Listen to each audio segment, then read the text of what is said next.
हे दोस्तों, आप सभी का स्वागत है आपके अपने यूट्यूब चैनल पर। मेरा नाम है डॉक्टर दीपक यादव। आज हम बात करने वाले हैं डेंगू फीवर के बारे में। इसमें हम जानेंगे कि डेंगू फीवर क्यों होता है, इसका ट्रांसमिशन यानी ये फैलता कैसे है, फिर उसका देखेंगे हम इसके साइंस एंड सिम्टम्स क्या होते हैं, फिर इससे हम देखेंगे इसमें डायग्नोसिस यानी ब्लड इन्वेस्टिगेशंस क्या क्या कराए जाते हैं और इसके प्रिवेंशंस के बारे में बात करें। फिर नेक्स्ट उसका ट्रीटमेंट और उसके कॉम्प्लिकेशंस के बारे में बात करेंगे। तो आइए वीडियो को शुरू करते हैं। वीडियो शुरू करने के पहले मैं चाहूँगा, अगर आप मेरे चैनल पर नए हैं तो प्लीज़ अभी चैनल को सब्सक्राइब करें और वीडियो को लाइक करें, ताकि आप ऐसी informative video time to time पाते रहें। तो आइए वीडियो को शुरू कर। डेंगू ये एक वायरल इन्फेक्शन है जो वायरस डेंगू के कारण होता है। अब हम देखते हैं इसका ट्रांसमिशन कैसे होता है। डेंगू वायरस ये मॉस्किटो एडिस एजिप्टी द्वारा फैलाया जाता है यानी ट्रांसमिट किया जाता है। सपोज़ कोई इन्फेक्टेड पेशेंट है जिसे डेंगू हुआ है, जब वो डेंगू इन्फेक्टेड पेशेंट्स को जब वो एडिस एजिप्टी का जब मॉस्किटो बाइट करता है तो उस टाइम पे जब ब्लड सक करता है तो उसके साथ साथ वो डेंगू वायरस को भी सक कर लेता है। इससे क्या होता है, वो मॉस्किटो खुद इन्फेक्टेड हो जाता है डेंगू वायरस से। उसके बाद में जब वो फिर किसी दूसरे व्यक्ति को जब बाइट करता है तो उस समय क्या करता है, पहले वो अपना सलाइवा उनके बॉडी में छोड़ता है। जब वो दूसरे व्यक्ति के बॉडी में सलाइवा छोड़ता है तो उसके साथ साथ में वो डेंगू के वायरस भी छोड़ देता है, जिससे कि जो दूसरा व्यक्ति है वो भी डेंगू से इन्फेक्टेड हो जाता है। तो आइए अब इसमें हम इसके साइंस एंड सिम्टम्स देखते हैं। इसमें जो पहला साइंस होता है, इसमें हाई ग्रेड फीवर होता है, जैसे कि 102 to 103 डिग्री फ़ारेनहाइट के।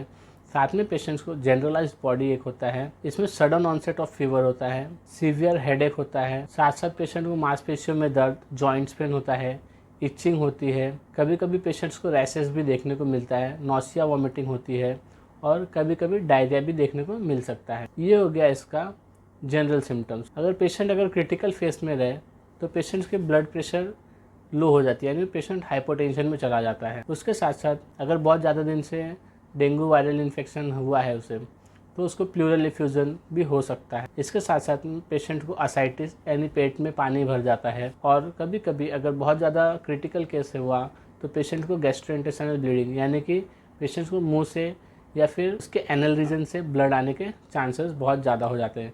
जब प्लेटलेट काउंट कम होता है तो ये सब सिम्टम्स देखने को मिलते हैं, जैसे कि नेजल ब्लीड, ओरल ब्लीड या फिर ब्लीडिंग थ्रू एनस, या फिर आपको स्टूल में ब्लीडिंग दिखेगी या फिर आपको यूरिन में भी ब्लड दिख सकता है। ये इसके डेंजरस साइंस होते हैं। आइए अब हम देखते हैं कि इसको डायग्नोस कैसे किया जाता है। डेंगू को डायग्नोस करने के लिए जब हम सीबीसी करते हैं यानी कंप्लीट ब्लड काउंट करते हैं तो उसके अंदर हमें मोस्टली प्लेटलेट काउंट कम दिखता है, कभी कभी डब्ल्यूबीसी काउंट्स भी कम दिखते हैं।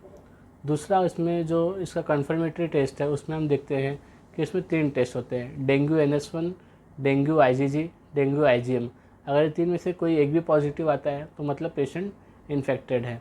मोस्टली हम पहले पेशेंट्स का डेंगू NS1 कराते हैं, उसके बाद में अगर वो नहीं पॉजिटिव आता है तो फिर हम डेंगू IgG और IgM की तरफ जाते हैं। इसके साथ साथ में हम पेशेंट्स का LFT यानी कि लीवर फंक्शन टेस्ट कराते हैं, जिसमें मोस्टली बहुत सारे पेशेंट्स को SGOT लेवल, SGPT लेवल और सीरम बिलीरुबिन कभी कभी बढ़ा हुआ दिख सकता है। जब हम पेशेंट्स की सोनोग्राफी, पेट की जब सोनोग्राफी कराते हैं तो उसमें मोस्टली कोलोसिस्टाइटिस यानी इन्फ्लेमेशन ऑफ गॉल ब्लैडर, जो हमारी जो पित्त की थैली होती है उसमें सूजन दिखाई देता है।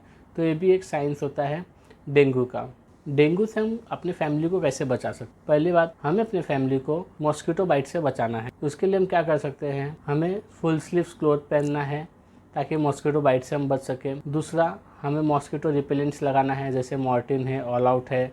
इसके हम कॉइल्स या फिर आप लिक्विड जो भी आते हैं वो यूज़ कर सकते हैं। अपने आसपास की जो जगह है, सराउंडिंग्स है, जैसे कि इंडोर आउटडोर दोनों को स्वच्छ रखना है ताकि कोई भी पानी जमा ना हो सके। अगर पानी जमा होगा तो उसमें मच्छर पलने के चांसेस ज़्यादा होते हैं, जिसकी वजह से हमें डेंगू, मलेरिया जैसे इन्फेक्शन फैलने के चांसेस बढ़ जाते हैं। आइए अब हम डेंगू के ट्रीटमेंट्स की बात करते हैं। तो डेंगू का जो ट्रीटमेंट्स है उसको हम 3 पार्ट में डिवाइड करेंगे। अगर समझो पेशेंट इन्फेक्टेड है डेंगू से बट उसको ज़्यादा कोई साइंस एंड सिम्टम्स नहीं है, पेशेंट अच्छा खासा चल फिर सकता है, खा पी सकता है, ऐसे केस में फिर हम पेशेंट को सिर्फ सिम्टोमेटिक ट्रीटमेंट देंगे। जैसे अगर पेशेंट को फीवर आ रहा है तो उसे हम पैरासीटामॉल्स के टैबलेट्स देंगे और उसके साथ साथ अगर पेशेंट को नौसिया वोमिटिंग है थोड़ा बहुत तो उसे हम पेंटाप्रोजोल या फिर टैबलेट एमसेट उसके साथ में दे सकते हैं, ताकि पेशेंट्स का जो फीवर है वो सब कम होते रहे और उसके बॉडी पेन वगैरह कम हो। जब भी पेशेंट्स को डेंगू पॉजिटिव आता है ऐसे कंडीशंस में हमें टैबलेट आइबुप्रोफेन और एस्पिरिन देने से बचना चाहिए।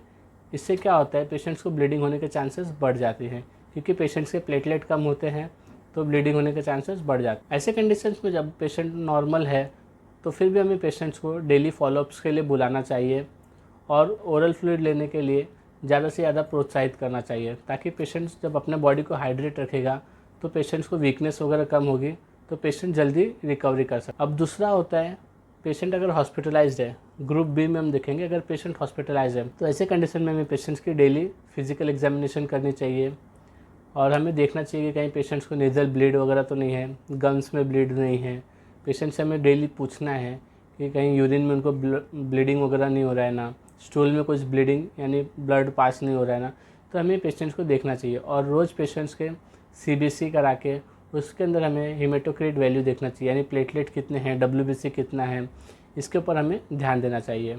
और ऐसे पेशेंट्स को हमें, अगर पेशेंट समझो ओरल फ्लूइड्स नहीं ले पा रहा है, वो खा पी नहीं पा रहा है बराबर, तो ऐसे कंडीशन में हमें पेशेंट्स को IV फ्लूइड्स जैसे कि NS, DNS ये सब लगाने की ज़रूरत पड़ सकती है। ऐसे पेशेंट्स के डेली फॉलोअप्स होने चाहिए और डेली के डेली लैब इन्वेस्टिगेशंस होते रहने। तीसरा कंडीशन है, अगर पेशेंट ICU में एडमिट है तो ऐसे टाइम पे हमें पेशेंट को जो भी थेरापेटिक इंडिकेशंस है, जैसे कि अगर फीवर ज़्यादा है तो हमें उसे इंजेक्शन पैरासीटामोल देना चाहिए, नौसिया वॉमिटिंग वगैरह है तो इंजेक्शन पेंटाप्रोजोल, एमसेट, ये तो हमें देना ही है। उसके साथ साथ में हमें पेशेंट को जब हम रिसक्सिटेट कर रहे हैं तो उसके पहले की हीमेटोक्रिट वैल्यू और रिसक्सिटेट करने के बाद की जो हीमेटोक्रिट वैल्यू है हमें उसके ऊपर ध्यान देना चाहिए। कभी कभी अगर पेशेंट्स का प्लेटलेट बहुत ज़्यादा लो हो गया है, 10,000 के बिलो चला गया है, तो ऐसे कंडीशंस में हमें पेशेंट्स को ब्लड ट्रांसफ्यूज़न या फिर प्लेटलेट ट्रांसफ्यूज़न करना पड़ सकता है, ताकि पेशेंट्स को ब्लीडिंग से प्रिवेंट कर सकें। अब आइए हम इसके कॉम्प्लिकेशंस के बारे में देखते हैं।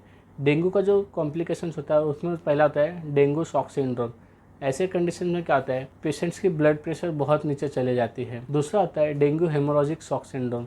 इसके अंदर क्या होता है, पेशेंट्स को नेज़ल ब्लीड, ओरल ब्लीड और थ्रू एनस में ब्लीड और यूरिनरी ब्लीड, कहीं से भी ब्लीड चालू हो जाता है और पेशेंट्स का ब्लड प्रेशर एकदम से लो हो जाता है।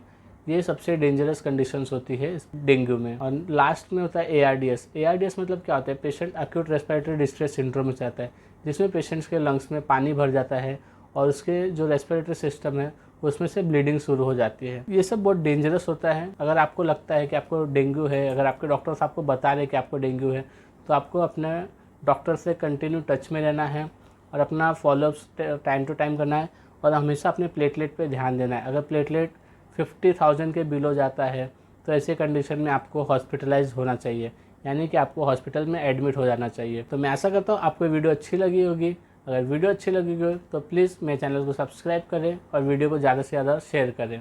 Thank you.